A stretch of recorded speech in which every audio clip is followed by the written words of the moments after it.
Well, thank you so much for tuning into the Psychology Is podcast. I'm Nick Fortino, and today I am joined by Dr. Kendra Campbell. Welcome, Kendra.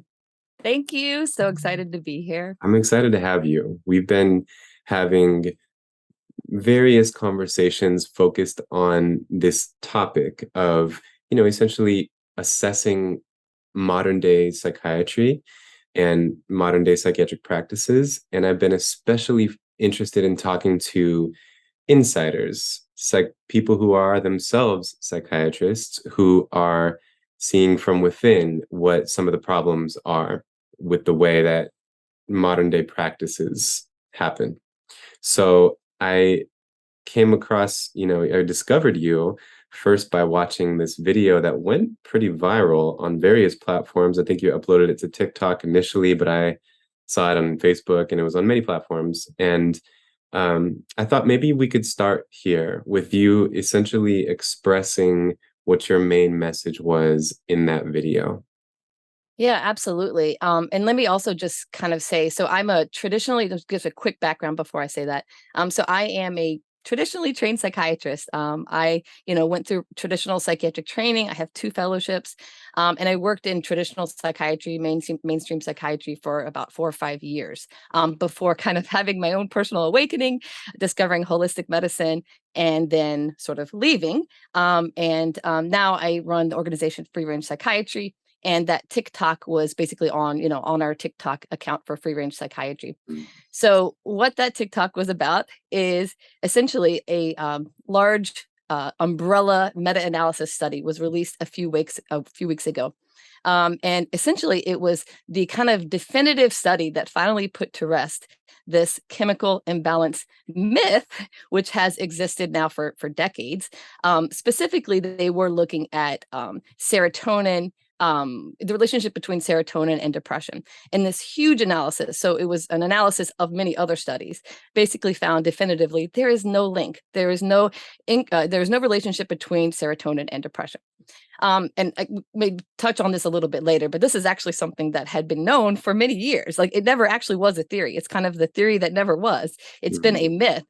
So the study, when it came out, wasn't any news to me. I already knew that there was no connection there, but it was a big, huge study, and it got a lot of publicity, which I am so grateful for, because mainstream media outlets were covering this story. It just kind of went wild in the media, which I was extremely excited to see.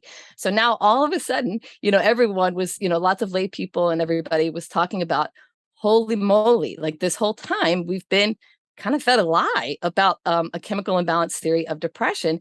And now here's this huge influential study saying that that's not the case. So this brought up a lot of emotions for me, kind of as this process was happening. And I think the big thing that it brought up for me was really this feeling of kind of sorrow and grief. So, like I said, I was a traditionally trained psychiatrist. I prescribed psychotropic medications for years. And unfortunately, as I was reflecting on this, as this study came back, I actually thought back to, especially my early years as a psychiatrist and when I was a resident. And I did, in fact, tell patients that they had a chemical imbalance. I know that those words came out of my mouth. I can recall it, actually. And I did so in the context of telling them that they should take this medication that I was prescribing. Unfortunately, at that time, I didn't know any better. I had been, trained just like everyone else, and this was what was taught to me as a psychiatrist. I was taught that a chemical imbalance was a thing. Now, I wished at the time I had known better, and I had actually looked at the data, which I now have done. And of course, now I know that there is no chemical imbalance. But just kind of thinking about how many patients that I had told that to, the fact that I had, prescribed these medications, not knowing any better, I felt it in my heart. Like, it hurt.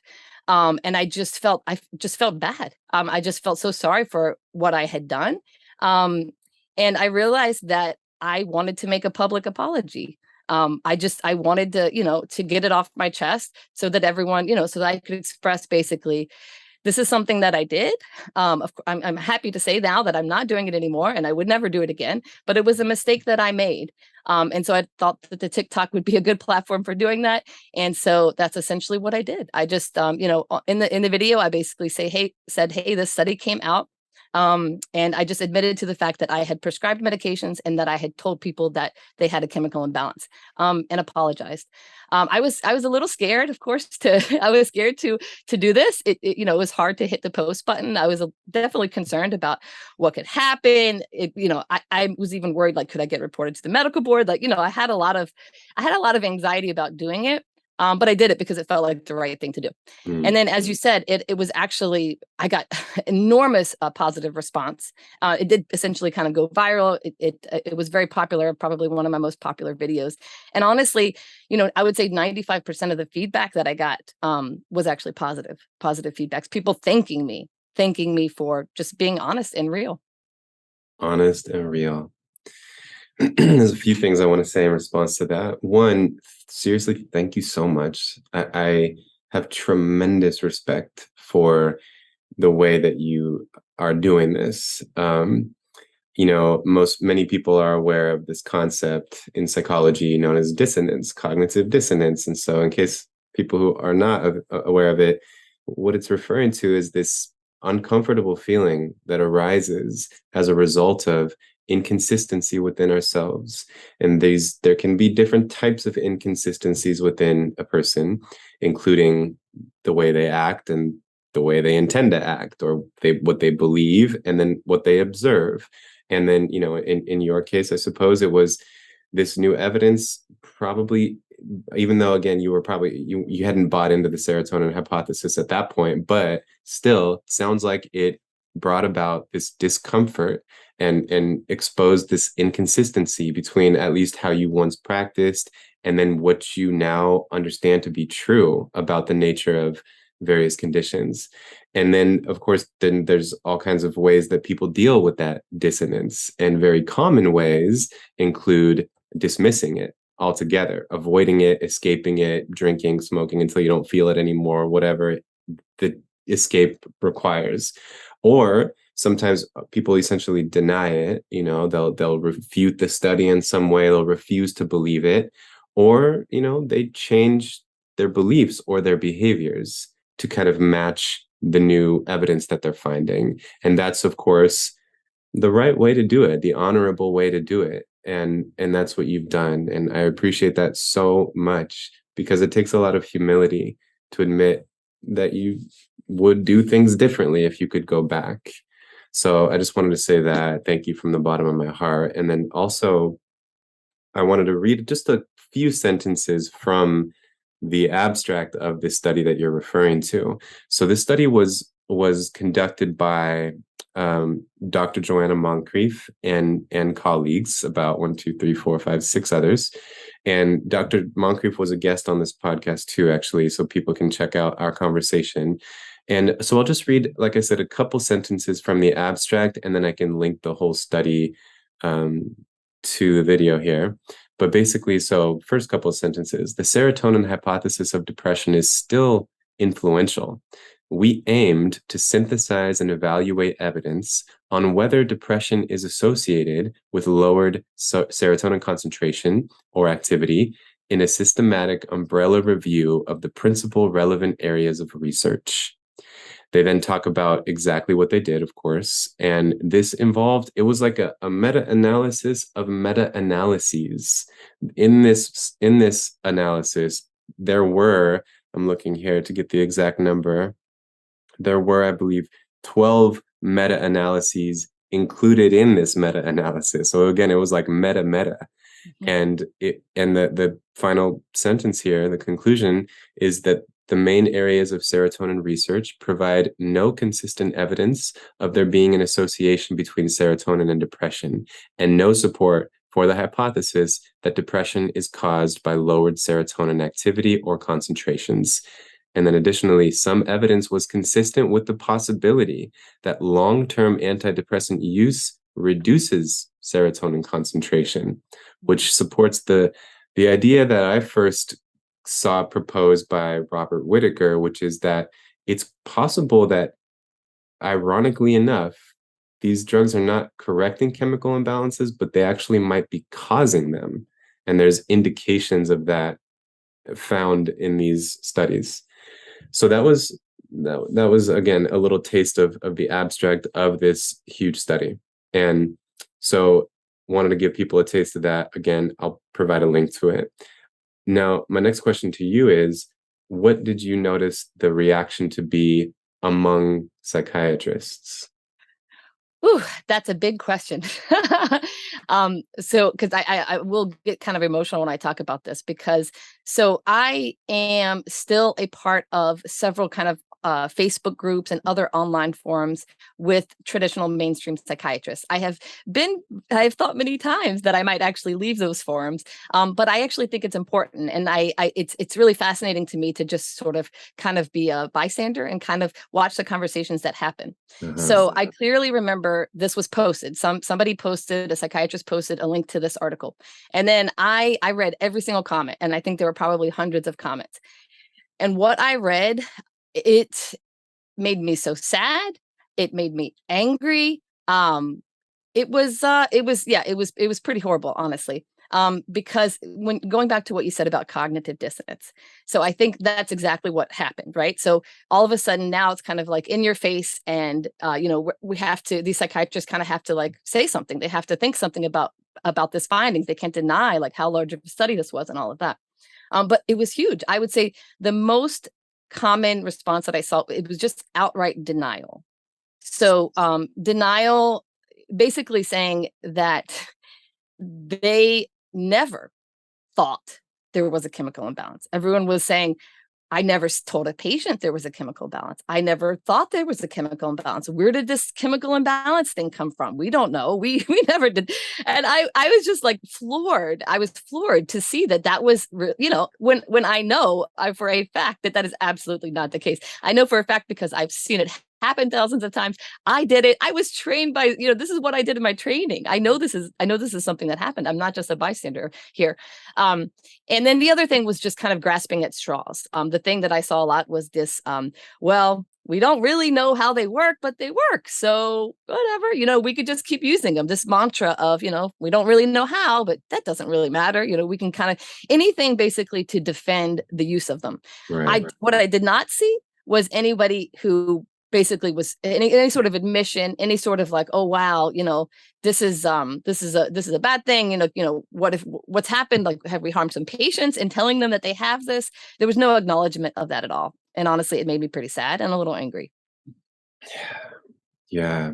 And just to make it crystal clear for people, the the serotonin hypothesis is exactly what justifies the use of antidepressant drugs, because of course these drugs purport to correct a chemical imbalance. SSRIs are selective serotonin reuptake inhibitors, essentially resulting in a net increase of serotonin circulation throughout the brain. And so again, this all rests on this theory that has at this point been undermined, debunked, no longer taken seriously by people who should be taken seriously. And so it just, that's a huge, like, that's a next level of cognitive dissonance. It's not just that your belief system is being shaken, it's that your entire treatment approach is now called into major question. So that's just fascinating. And I mean, not that surprising that people would be in denial. Again, we kind of know how people react to dissonance, and there's always a lot of denial, a lot of justification, which again makes me just feel all the more respect for people like you who are willing to just say that, be honest. So let me ask you this. I understand that you had already changed the way you practice and think about various psychological conditions. But even so, what bearing did this have on your practice? Yeah, that's a great question. I mean, honestly, what it kind of did was actually drove a whole bunch of people to my practice. Mm, Because essentially I think, there were a lot of us that already kind of knew that this was a myth. There were clinicians and a lot of patients, I think, who had kind of figured this out on their own. But there were a lot of people who really didn't. And what I saw again was this, so many people just, kind of, general population of people seeing this. realizing, I mean, and I just have to say, like, I got so many comments, I received so many comments and emails, and just the stories that I've heard, like the heartbreaking stories. Like, for example, like, I heard from somebody who was like in their 40s, they were told when they were 13 that they had a chemical imbalance, and they have been medicated for decades, and they have been taking these medications every day for decades because they believed that they had a chemical imbalance because someone told them that. So to be doing something like that for decades, and then all of a sudden it comes out that it was never the case, and actually even it was never even really a real theory at all, Mhm. right? I mean, I can't even imagine like what that would feel like. Um yeah, sorry, I got off topic there. No, that's okay. That's And I'm not sure if I answered your question, but yeah. I mean, yeah. Did you, would you say, I mean, thank you for mentioning that. That's very relevant to kind of think about real people and the effects that a myth like that had on very real people. Um, because of course, with decades of being on a drug like this, there are almost always adverse effects, and they're often quite significant. And then attempting to withdraw from drugs like this, first of all, needs to be done under professional supervision. Like if you're listening to this and you're thinking about suddenly coming off your drugs, you shouldn't suddenly do that. Really, in the same way that no one should suddenly come off of any drug, legal or illegal, that they've been on for a long time. But so, yeah, thank you for bringing in that kind of real case. But yeah, so would you say that you had already departed from um, regularly prescribing psychotropic drugs Oh, before this yes. even came out? Yes, 100%. So when I left, I guess it's been about 5 years ago since I left my job. I was running an emergency room in New York City. I left that job to basically found free range psychiatry. That was the last time, except for a couple little rare cases where, like, somebody in some acute psychosis and things like that, Mhm. but definitely no antidepressants. Have I prescribed in 5 years? Wow. Um, and that's the other thing I wanted to just to finish off the thought about your question about how this affected, my practice and things like that. So that's what I do. My expertise is getting people safely off of psychotropic Okay. medication. That's what I do. And so, again, when this video came out and when all this hit the news, of course, now all of these people who suddenly realized they were kind of taking these drugs for maybe no reason were kind of coming to me and saying, okay, I would like to get off of these and Yeah. we need help. And I think that's a whole separate topic, but that's a big crisis that we have right now Yes. because there are millions of people, taking these psychotropic medications. And I do believe the world is starting to wake up. I am seeing that people are starting to question it, especially because of the study. But even before that, I think it was starting to happen. People are just miserable on these medications Yes. and they are attempting to stop them. And big surprise here, they are incredibly difficult to stop. And of course, no informed consent when they were started, that coming off of these drugs would be the single most difficult thing that anyone has ever done in their life. I've heard that from at least 1,000 patients have told me it was the most difficult thing. And these are people who have gone through quite difficult lives, but they're saying that coming off of these drugs are the hardest thing. And so we do not have enough clinicians who understand anything about psychotropic withdrawal. Just the average psychiatrist doesn't even think it's a thing, much less do they have any experience or expertise in it. And so I'm actually one of very few, there's literally a handful of us in the world who actually have knowledge and experience in doing this. And Mm. so if anything, it was honestly a little bit overwhelming because I got a lot of people kind of, coming and saying, hey, help, so there's just so many people out there who need this Mm. help. Gosh, yeah. Well, I don't think I was fully aware of that kind of specialty. I've heard you talk about it a little bit, but I didn't realize that that was like a significant core part of your practice. So that's amazing. That's amazing. And I'm so glad that I can introduce you to the Psychology A's audience here, because I know I've heard from many people, through comments and emails, who are desperately seeking guidance for withdrawal.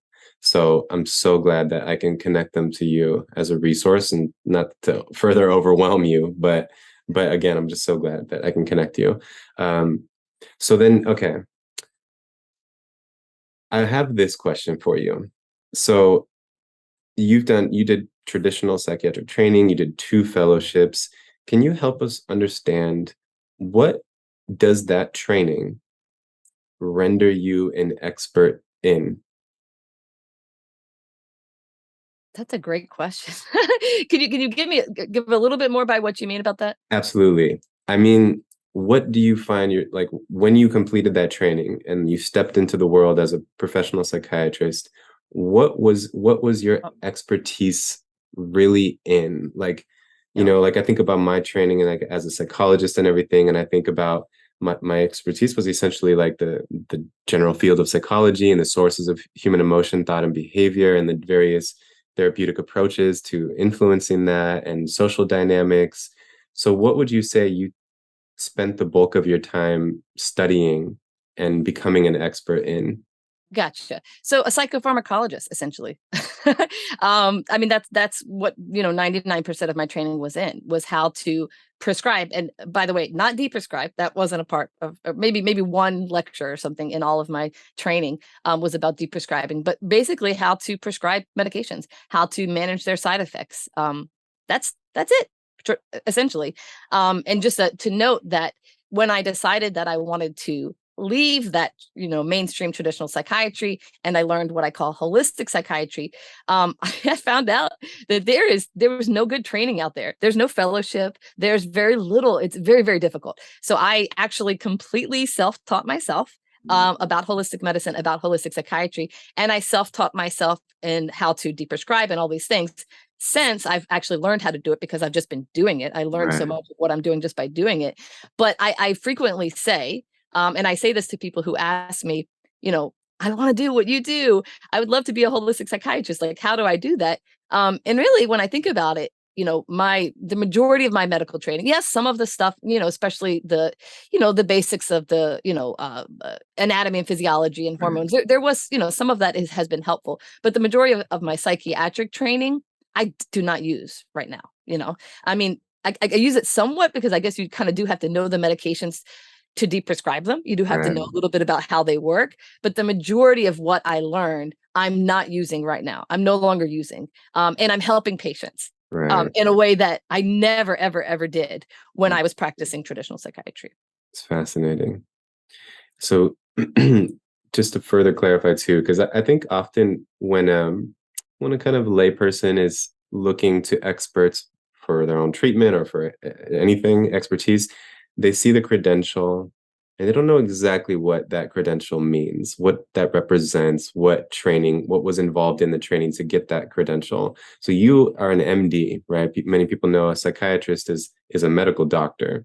So my understanding, please fill in my blanks and correct me where I'm wrong, but my understanding is that you go through medical school, which is 4 years of very intense training, understanding anatomy, physiology, disease epidemiology. And then in your fourth year, my understanding is that you then choose what kind of doctor you want to be, and you begin applying for fellowships or residencies. And so you did that. And so it's in that fourth year that you decide to become a psychiatrist. And then tell me what's the difference between a residency and a fellowship? So a residency is sort of mostly required for the specialty. So if you want to be a psychiatrist, you do a 4-year residency. If you want to work in internal medicine, it's a 3-year residency. And then if you want to subspecialize, essentially, you do a fellowship after that. So if Thank you you. want to be an endocrinologist, you would do the 4 years or 3 years of internal medicine and then a endocrinology fellowship. So it's kind of a subspecialization. Thank you for clarifying that. So you then did a 4-year residency and then two fellowships after that. That's a lot Correct. of training. Hmm. So and I know like clearly psychiatrists are very smart people, like lots of brain power there, lots of dedication, lots of discipline, extremely smart people. Um, and my sense is that they don't necessarily end up with an expertise related to psychology and the origins of various emotional patterns. And then though they are in a position where they're dealing with people who are suffering from very difficult emotional patterns, and I just it seems like there's a big miss there, like that they are seen as an expert in the field of mental health, even an authority figure, but they actually lack psychological acumen. And I don't mean to say, like, I don't want to be offensive necessarily. Again, I very much respect the intensity of that training process and the intelligence required and the discipline required to complete it. But I just can't help but notice that it doesn't sound like there's much in the way of studying psychology, but then there's a lot in the way of dealing with people who are suffering psychologically. And to me, that's a major mismatch.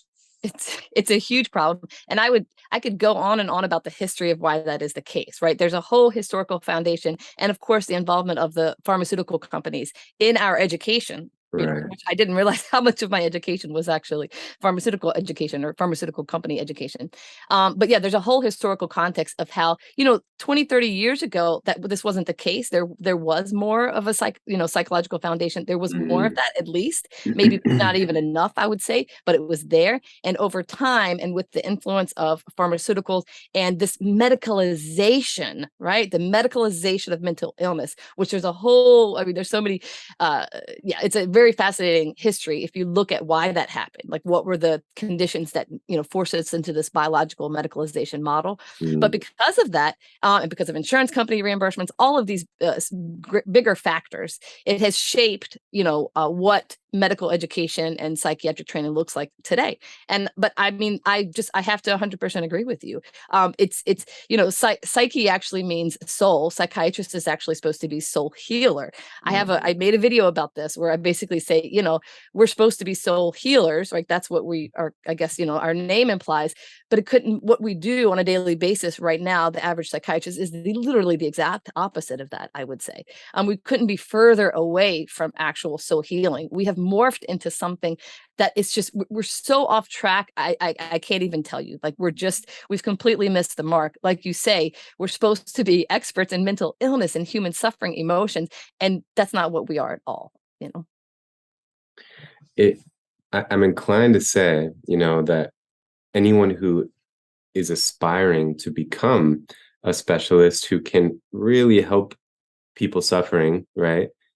I'm inclined to say that you should definitely study psychology instead of psychiatry. Would you agree with that? Yeah, that's a great question. And I don't know if I have the exact answer to it. And I'll say why too. So from my perspective, kind of what I see that I do, I have to kind of give a little background. So right now, what I do as a holistic psychiatrist, how I see that is, I'm sure you're familiar with the biopsychosocial model. I think that don't completely agree with that, but I do think that is sort of informs that there are these different factors at play. I also like to add on spiritual and energetic, because I think those are the ones that we forget a lot, but maybe even the most important aspects.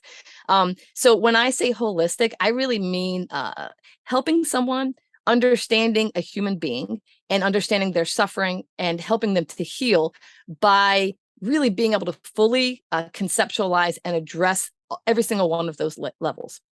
And I think the psychological and the spiritual, I would say, are really important. I mean, maybe even up there as the highest level.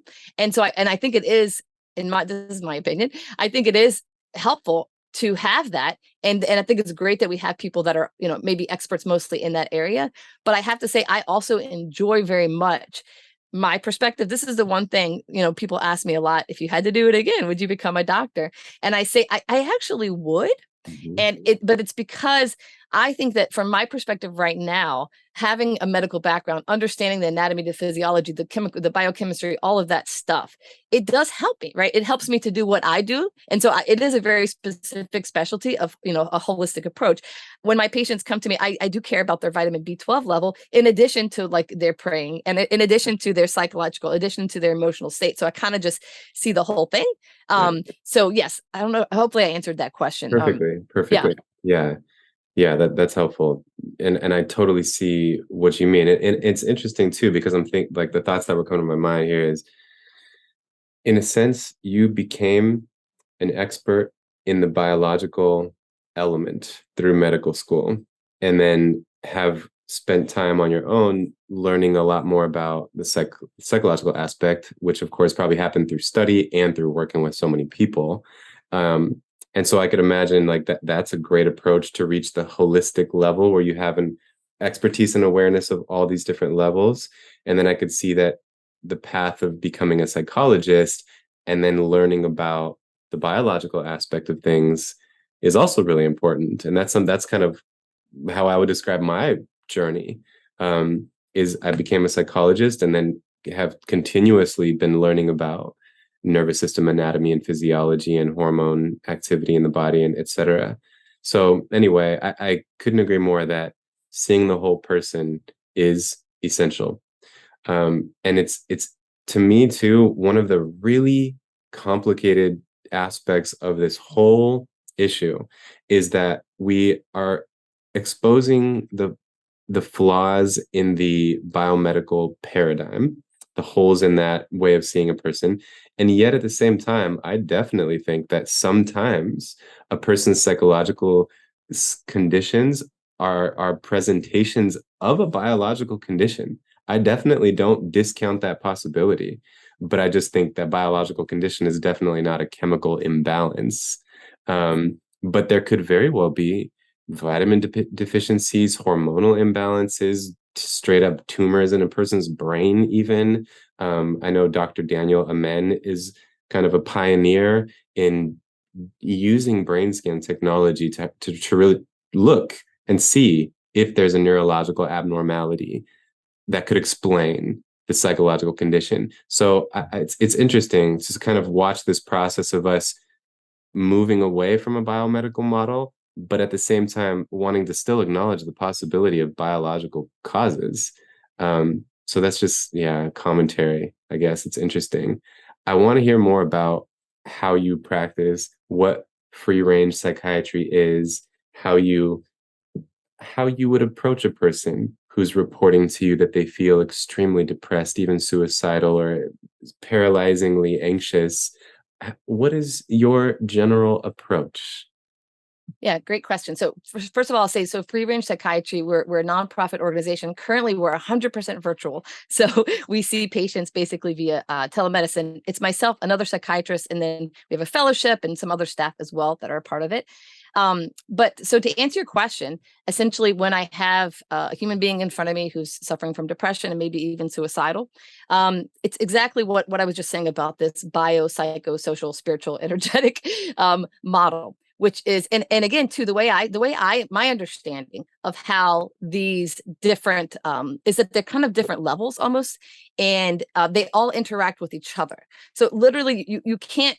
But if you just focus on the biological and you don't understand how the biological interacts with the psychological, you're also missing something, right? Because I want to talk to a patient about their diet, for example. But if they have childhood trauma around eating and all this stuff, like that I have to understand how that affects that. It's not just what they're eating; it's how they think about their eating.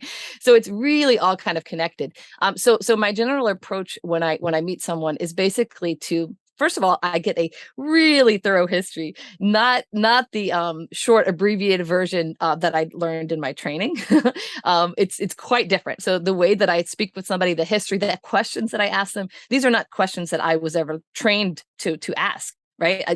I asked all kinds of different things and really delve very deep into their childhood, their current psychological experiences, their social history, what they're eating on a day-to-day basis, like just kind of really everything. And usually then I will also do a set of like lab testing. So I do basic labs on everybody. Now, my basic labs are not the same as a traditional psychiatrist basic labs, if they're even doing them, by the way. Mine are actually much more extensive. And then sometimes I even do more extensive lab testing, depending upon what I think might be going on with that person. And then essentially I come up with kind of a formulation or understanding of what I think is sort of contributing to their depression and their suicidal thoughts. And I also want to just add here too, that my approach is much less kind of paternalistic. It's much less doctor patient. I tell you stuff, I tell the patient to do stuff and they do it. It is way more of a collaborative thing, a collaborative approach. And definitely when it comes to symptoms. So just a quick to veer off just for a moment. It's my belief that symptoms are not these random things that happen that we need to medicate or drug away, which is our current approach, right? You're depressed, you need an antidepressant to make it go away. I believe that symptoms are actually beautiful messengers. They are messengers from our body, mind, and spirit to draw our attention to something that's not going right. And what it's trying to draw our attention to is different for every person. So this is why the word depression is like meaningless to me. It means nothing. When someone tells me they have depression, that's great. That tells me nothing about anything about their experience of what depression actually is. And so it's about delving really deep with them, turning inward with them so that they can really find out where is this coming from? Where are these thoughts coming from? What is the message? What is that's trying to that's trying to come out? And it always is. There always is a message, and it always can be found. It's a process, of course, to get there, but it's very, very possible. So once I have an idea of, okay, these are the factors, and they're very common things, honestly. Like I see the same, I could tell you probably like the 5 things that kind of affect everyone. They're just so common. I mean, the first one would be trauma. Okay, so that's and I almost call that like the root of all the roots, because that's kind of the thing that then sets off the cascade of events that then causes other changes in other different levels. But there's always some sort of level of trauma, which also, of course, then causes these different psychological things that happen, different ways of interacting with other humans and the world and themselves. It just kind of sets the tone for everything. And then there are common biological things. Like really, so many of my patients have vitamin deficiencies. Almost all of my women especially have hormone imbalances. Those things are super common. And then, a lot of it has to do a lot of times too with just kind of what someone is eating, their diet. Like that's, can play a big, big role. Yeah, I could go on, but those are sort of the big things. So the approach then that I have into helping this person, again, is to kind of identify what are the things that are going on. And then essentially we treat those things. So if they have a vitamin deficiency, I'm going to give them vitamins. If they have some trauma that has been unhealed, which 99.9999% of my patients do, then we're going to work on trying to actually heal, address that trauma. And when I say actually too, I mean, trauma is stored on all of those levels. Right? Trauma is stored physically in our body. It's stored in our energetic body, our spiritual body, in our mind. So all of those levels that I discussed, trauma is stored. So in my experience, sometimes it takes multiple approaches at addressing all of those different levels before that trauma is really, really, really kind of fully healed. That's been my experience in working with patients, at least. You were saying that there was like 5 things that are commonly at the root of these issues, and you mentioned trauma and then the biological. I was curious to hear the next 3.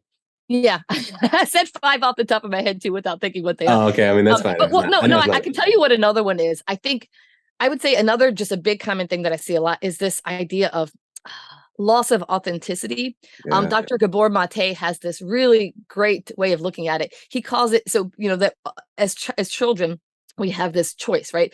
Acceptance or authenticity. We have to choose. You don't get both. You either are authentic, you lose your parents' acceptance, or you go the other way. And what do? We all go for bye-bye authenticity, because we go for acceptance. Yeah. And so what I see so much is, yes, that people are, they completely don't even know. They're so out of touch with what their authentic self even is. They don't even know it. Yeah. So they don't even realize that they're disconnected, but they are disconnected. They're living lives that they think they should. They're in a relationship with a person who they're supposed to. They're in a career that they think they're supposed to be. Everything is what they should be doing, what they're supposed to be doing.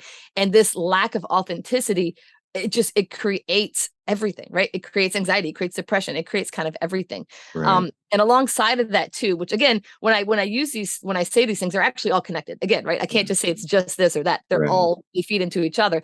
But then the other thing would be a disconnection from spirit.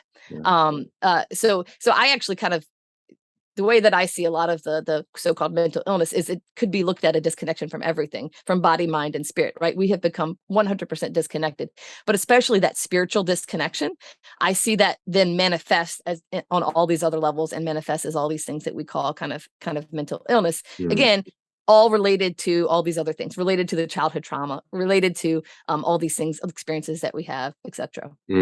Beautiful. I love that you're highlighting the issue of inauthenticity. I agree. I think one of the factors too that I'll just kind of throw out there for people to consider is this self-esteem, a person's self-esteem, which, like you said, is literally connected to everything else. I just think that's always, there are many people who would go as far, like there's a self-esteem expert, his name's Nathaniel Brandon. I think he passed away. but he wrote the book Six Pillars of Self-Esteem, and he's got this quote that I often like share with my students, which I'll paraphrase, but basically he goes as far to say that he believes that almost every mental disturbance, everything that we deem a psychological disorder, a mental disorder, is at its root an issue with self-esteem. And, if you think of self-esteem as the quality of your relationship with yourself, that kind of highlights how important it is, because that is the only relationship you can't get out of, essentially. So just wanted to kind of add that into your, beautiful answers. Gosh. Let me ask you just a couple more questions if you have time for it. I want to ask you about your views of the DSM and whether you find it to be useful, whether you find yourself diagnosing based on it, the validity of it. But I'll just say as a caveat, this is a topic of conversation with many critics that I speak with. And there's a range, of people who are ready to, to quote our last guest, Sammy Tamimi, ceremonially burn the DSM. But then there's other people, I think, who find it to be problematic, but it has its place. I also think, as another caveat, that we talk about the DSM in general, but there's hundreds of conditions within it. And I think some of them have a little bit more construct validity than others do. So it's quite a difficult, fairly nuanced topic, but I would love to just hear your thoughts in this moment, about the DSM, whether you use it and how credible you find it to be. Oh, that's a really great question. I get this question a lot, so I can tell you, forgive me, but I do have a kind of a thing that I always say when people ask me this, which I think there are two good uses for the DSM, and that's toilet paper and like to start a fire. Totally. I guess I probably, you're talking about people have different views and their beliefs about that. I probably far off on the I find it completely unhelpful. I find it unuseful. I find it unhelpful. I find actually labels in general, like just actually labels at all, can cause a lot of problems in our lives, right? Anytime it's our ego, right? It's our ego identifying with something, and then it locks something in place. So labels in general can be problematic. Labels when it comes to mental health, oh my goodness, I know you've seen this so many times, like, having that label. Although I understand that initially, by the way, it can feel like a relief. I totally get that. And I've heard this, I've had this conversation with a lot of my patients where they say, in the beginning, oh God, it felt so good because I was told that there was a name for what I was experiencing. It was wonderful. But then over time, they realized that their connection to that label actually led to so many different problems down the line, not being able to let that go.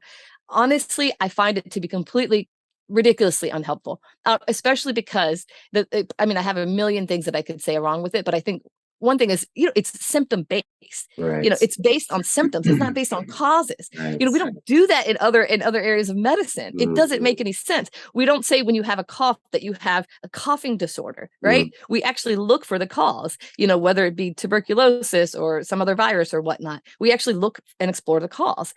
So nowhere else in medicine does this exist. And if you think about it, it makes no sense. Just, a collection, a pattern of symptoms. What does that tell you? It tells you nothing. Again, when I was explaining, how I might approach someone with depression, if someone comes in and they tell me that, they're not sleeping, they have depressed mood, suicidal thoughts, changes in energy, great. Okay, let's explore what is causing all of those things. To call it depression, it's meaningless. It's not helpful to me as a clinician. It's not helpful for me to create their treatment plan. And it's certainly, I believe, also unhelpful for the patient. Again, because now they have this label and now they are a person with depression. Right. And again, there is this over-identification. And I'm sure you've seen it many times, 20 years later, people struggle with getting sort of out of underneath of that label. Yeah. And they struggle as seeing themselves as anything except for a person with depression. Yeah, great answer. And it's funny because it was just a couple days ago that I was speaking with, another psychiatrist who I just mentioned, Sammy Tamimi, who thinks we should ceremonially burn the DSM. And he wrote a book called Insane Medicine. And this is one of the main points he makes. And he goes as far to say that a psychiatric diagnosis is not actually a diagnosis, because of the point you are making right now, that a diagnosis is like, you have tuberculosis, that's why you're coughing. It's pointing to causalities, but nothing in the DSM, all of which is framed as a diagnosis, does that. So I just think this is a pretty powerful point, and it's, yeah, it's shaping my thinking around it. I was already quite skeptical. I mean, I've, like, my dissertation research brought me into analyzing every single edition of the DSM as I kind of tracked the construct of schizophrenia throughout all editions of the DSM. So, I have all of them as PDFs on my computer. I refer to them often. I compare and look at, like, when did certain conditions be introduced in the first place? Like the ADHD, for example, wasn't even introduced until the DSM-3. And so like I said, it's shaping my thinking. And I was already skeptical, but this is kind of pushing me even into greater skepticism, because I'm hearing psychiatrists whose profession it was to use it and diagnose based on it, speaking like you're speaking. I do wonder about, like, for the like, I don't even remember where I first heard this quote, but it was like on a documentary or something, and I heard someone say, real mental disorders are rare and unmistakable. And that was always a really interesting comment that stuck with me. And I think there's so many, there's so much diagnostic overexpansion, there's so much overdiagnosing, and there's the ADHD, major depressive disorder, generalized anxiety disorder, obsessive compulsive disorder, which get diagnosed so frequently, it's hard to take them seriously anymore. So I'm very quick to, like, dismiss those and see those as lacking credibility. But then there's the ones like schizophrenia or like dissociative identity disorder, which are much less commonly diagnosed. And the symptomology does seem to be far more unique and a little more consistent throughout the editions of the DSM. So I wonder, like, let's just take the example of dissociative identity disorder. This seems to be a pretty clearly defined phenomenon that manifests in a pretty consistent way across people. So when you think of a condition like that, like, do you take that more seriously than you take ADHD, or do you kind of throw that out too? Great question. I don't know that I take it if it's any or more or less seriously, but again, when you say DID, the first thing I think of is trauma. Yeah, Again, it's just trauma with a different name. I right. mean, this is my opinion. I think Yeah, you could really just throw away the DSM and just have one diagnosis and call it trauma and be done. Certainly, how it manifests differently. right. Trauma may look like DID with one person. It may look like borderline with another person, or schizophrenia, but at its root, it's still trauma. Again, so I still, to me it's not so helpful. I mean, Yeah, it's a helpful, I guess, in as much as it gives you a framework. I guess that could be if I give it any kind of help whatsoever, sure, it gives you a little bit of a framework, but without acknowledging the cause, again, I don't really care so much about kind of the downstream manifestation. Sure, right. it's important, when you're helping somebody, it is important to understand their symptoms. It's important to understand their experiences. And sure, when somebody has anxiety versus psychosis versus whatever, yes, that plays into my work with them and my understanding of them, but at its root, it isn't helpful, because again, it's not saying anything about how are we going to kind of sort of treat this. Makes sense. um yeah. Makes sense. Would you see any value in developing, let's just say, not modifying the DSM, but developing a whole new manual of sorts that was framed more like manifestations of trauma or profiles of behavior? Would you find something like that to be useful? Great question. Perhaps, kind of, yes. I think, but again, if we were framing it in what I think, like the holistic understanding of it Right, again, right? And that's just the thing I want to keep saying too, because again, like when you have somebody with schizophrenia, for example, like yes, it's trauma, but a lot of times there's other things too. There's all these right. biological things and whatever. So I guess it could be helpful in some ways, as long as, again, we're thinking really about what is the root cause, what is the kind of Right. causality behind all of this. I'm sure, it could be helpful. Yeah, yeah. Fascinating. Well, maybe as one more question.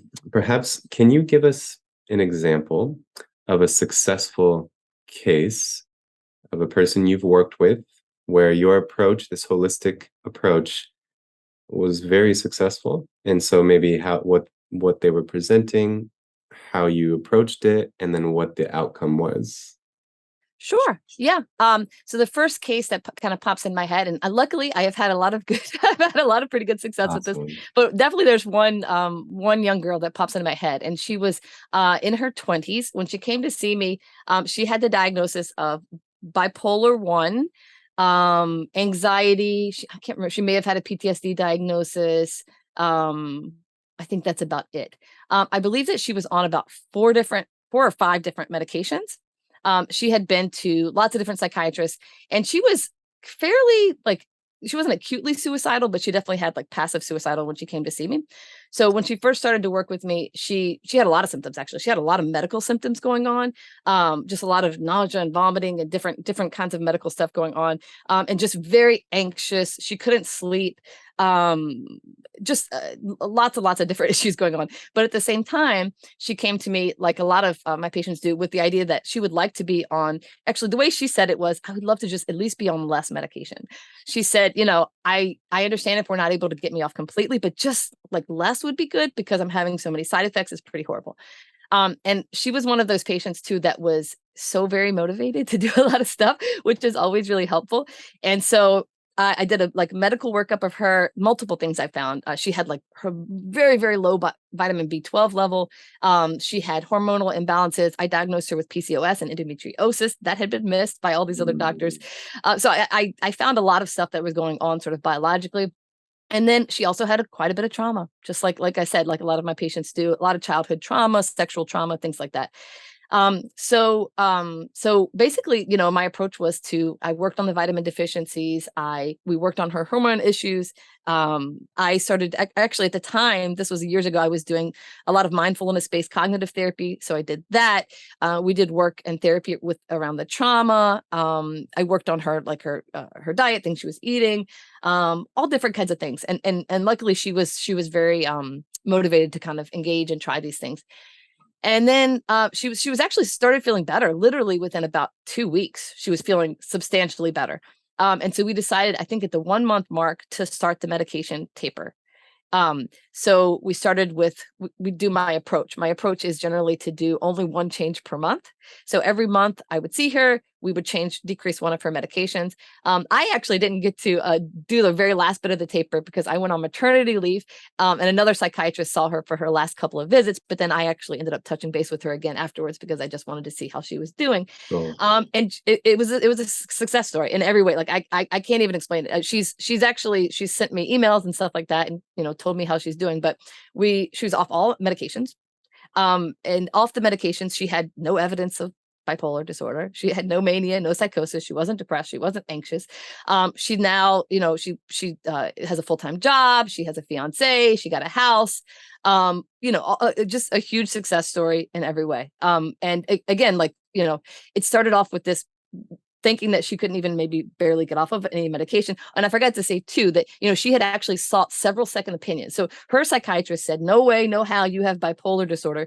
You can't come off of your medications. So she got a second opinion. They said, yeah, nope, you have bipolar disorder. You can't get off. She came to me as a third opinion after seeing my website. And of course I said, I think we could get you off, which is what I say to a lot of my patients.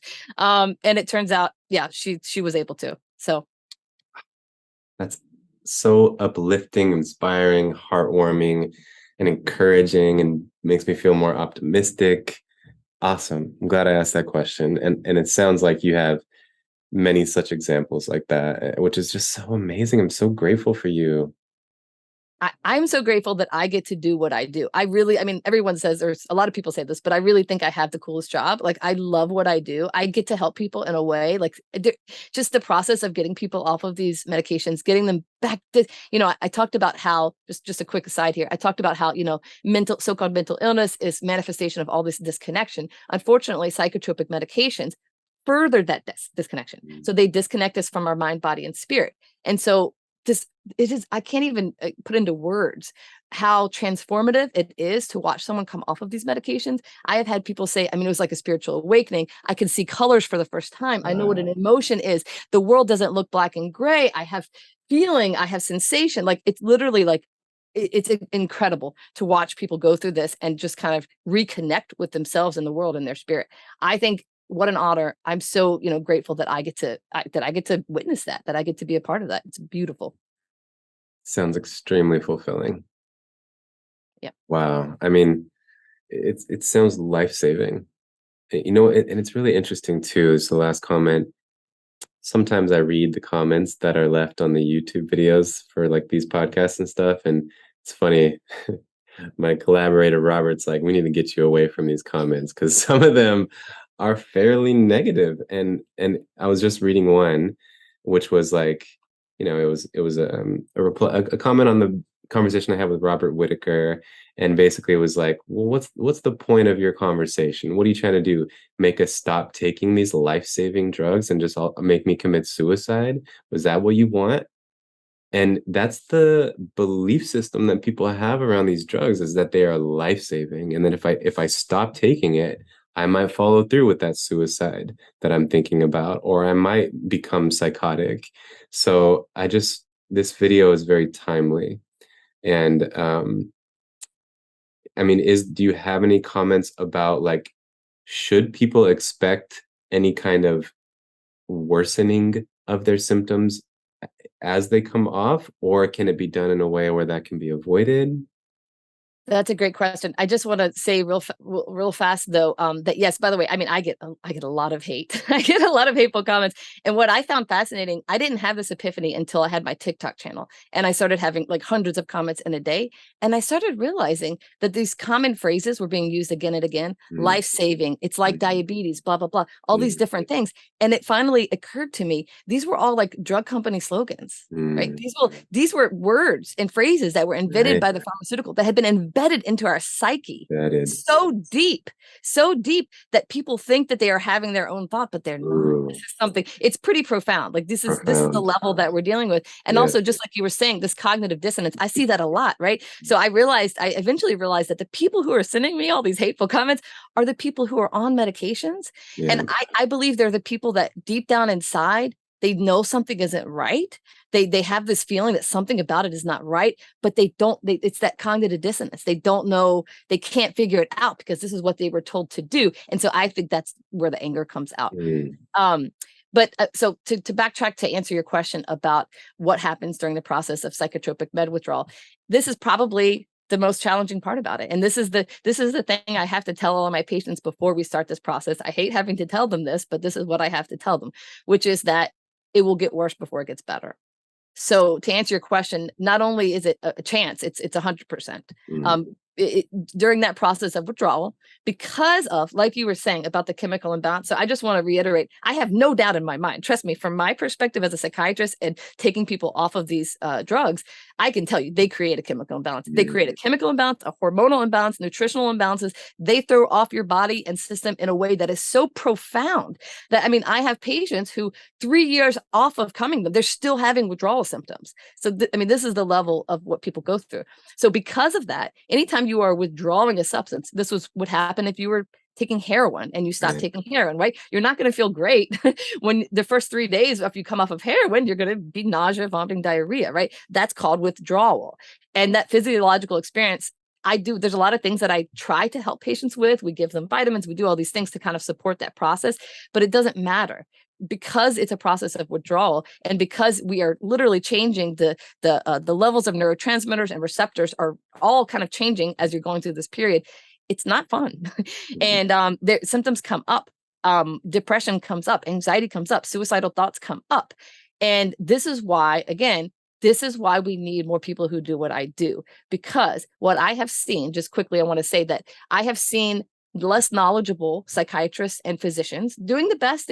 They just don't know. I don't blame them. They just don't have this training or knowledge, but they don't realize that. So when they start to withdraw a patient off of a medication, the patient becomes acutely depressed or suicidal or whatever. Now, all of a sudden, 2 things happen. One, they say, well, that was the underlying disorder, which is horrible, or even worse, there's a new disorder, because now that you're taking somebody off of the antibiotic, they're not, or antidepressant, they're not sleeping and they're thinking fast. Oh my goodness, it's mania. They have bipolar disorder. And next thing you know, a patient who was trying to come off of Prozac is now on Depakote and lithium and Risperdal. Gosh. I have seen this happen again and again and again and again.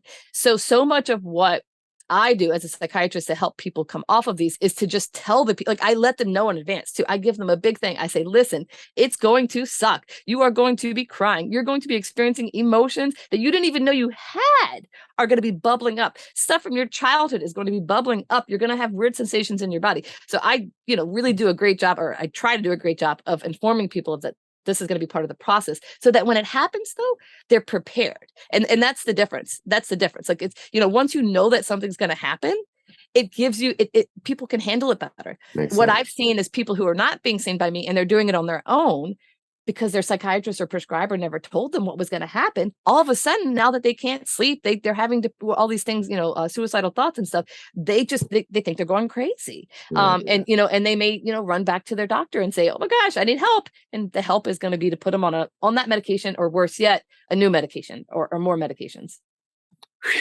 Yes.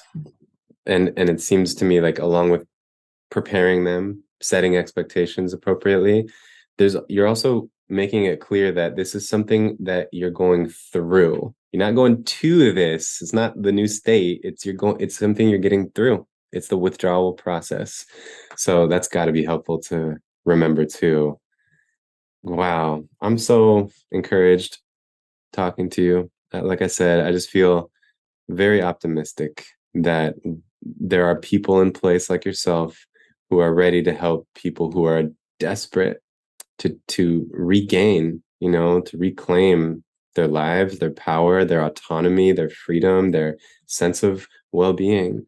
So I cannot thank you enough. I know I said that like 12 times already in this conversation, but seriously, I feel so much gratitude in my heart in this very moment for you and the work that you do. I appreciate that so much. And right back at you too, by the way. I'm so happy that you have this podcast as a platform to speak to people like myself and speak and just sort of put that, get this message out there to as many Yes. people as possible. Because that's what I want to see happen as well. Really. I just want people to have this information. Do you have I know you have the website Free Range Psychiatry. I saw that. So if I do, when I do come across people who are looking for guidance around withdrawal, can I refer them to you or to your website? Yeah, absolutely. There's all the information is on our website. We're actually in the process of even revamping that. They can book there. I'm actually even about to release. So we've been doing just mostly one-on-one, but I'm launching a actually group program. It's going to be like a monthly membership. So it's actually a more affordable option, where we have like support groups and like all this kind of wraparound thing for people, like a whole sort of program for people going through the drug withdrawal. So that'll be available soon. And I don't know if you also want to put, but the other thing too is we also have, so there's Free Range Psychiatry, and then we also have the Free Range Fellowship. The Free Range Fellowship is where I am and other people, we are training. It's open to actually all clinicians, but it's mostly psychiatrists and nurse practitioners. We're training them how to do this, holistic psychiatry, and how to specifically help people come off of these psychotropic medications. I did that. I founded the fellowship literally because once I realized that I was like one of the only people in the world doing this, which like still is a shocker to me every time I say that there aren't more people doing this. But that's when I realized, holy crap, like I need to be training other people because I'm only one person. And so that's why I've sort of launched the fellowship, so that there are more people out there available when people need the help. So good to know. Good to know. Yeah. Well, I trust we will talk again. We'll stay connected. I'll reach out to you for one reason or another, I'm sure. So I'll say goodbye for now. And thank you for your time today. What a great conversation. Thanks, of course, to all the listeners who are still here at the end of these long conversations. You're the special audience who we're really catering to, is those of you who have an appetite for in-depth, nuanced, long conversations. So thanks to all of you. And Dr. Campbell, I hope you have a wonderful evening. Thanks again. Same to you. Thank you so much. You're welcome.